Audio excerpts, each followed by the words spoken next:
Welcome back to episode 17 now of our 22 in 22 power ranking series. Coming in at number 6 is the Philadelphia 76ers.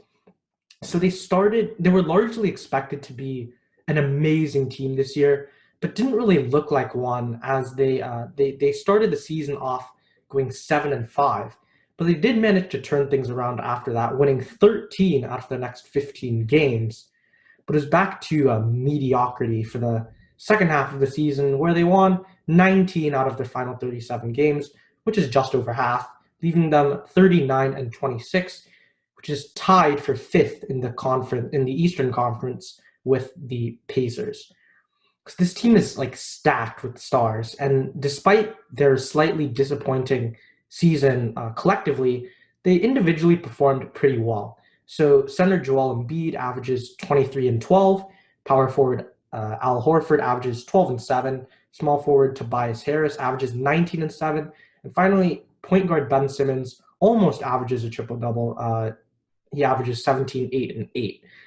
So, however, even though they have all these pretty good players, depth has been a slight issue for them, as rookie Matisse Thybulle and Furkan Korkmaz have been their only decent players off the bench really over the whole season. Now, the virus does not really seem to have impacted the Sixers a lot, and they look like they're going to Orlando with a full healthy team. As well as that, their schedule in the bubble looks pretty easy, and I think they'll be able to win 6 of their 8 games, including a very crucial matchup against the 5th seed Pacers, propelling them to either a 4th or 5th seed and facing the Miami Heat in the playoffs. All right, so now we move on to the power rankings portion of this video. And while we collectively have them 6th overall, I have them just a little bit lower at 7th. I think that if they resolve some of maybe the chemistry issues and stuff like that they had during the regular season, then they can definitely win a lot of games and make it to the conference semifinals. But I can't see them going any further than that, and it's hard to put a sixth seed team in the East as sixth in our power rankings overall. So that's why I have them at 7th. I had the Sixers at number 5, and I think you guys are definitely sleeping on the Sixers. I think the Sixers are probably one of the best teams in the league. I think they might be up there with the Lakers, the Clippers, the Bucks, and the Raptors. Maybe even better, actually. I think the Clippers are better than all of those teams at home. They're 29-2 at home. They're pretty atrocious on the road. They're 10-24 is what they have right now. And with the bubble, there is none of this home game, away game kind of stuff. So the Sixers struggle with the away games. That's not going to happen anymore. So you're going to see that the Sixers are going to start to win so much more. And another thing to prove this is that the Sixers are one of only 3 teams, including the Nuggets, who I actually talked about this specific thing in a previous video too. You should watch that. So actually 2 videos ago. The Sixers are one of only 3 teams in the league to beat each of the top 2 teams in each conference. And this is because the Sixers are really, really good. They have immense talent. They have great offense. They have great defense. They may have had a bit of chemistry issues, but I think those could have been resolved over the hiatus. And with this regular season stuff and having no home games out of the way, there are no home games and away games. I think the Sixers are going to start to perform so much better because the opposing fans seem to have a huge impact on them. So I think the Sixers are definitely going to climb up to one of the top teams in the league. And even if they may not get a very high seed before the playoffs, when they go into the playoffs, I think they're going to start to do really well. And I think the coach of the Sixers has already discussed with Ben Simmons shooting. And Ben Simmons says that he's sort of hinted that he plans to shoot a lot more. And I think that that's going to only improve the Sixers. So that's why I think the Sixers are at number 5. I actually wanted to place them a little bit higher, but I just placed them at number 5 just to be a little bit more reasonable. But I could easily have them at like number 2 or 3. Maybe not 1, but something very high like that.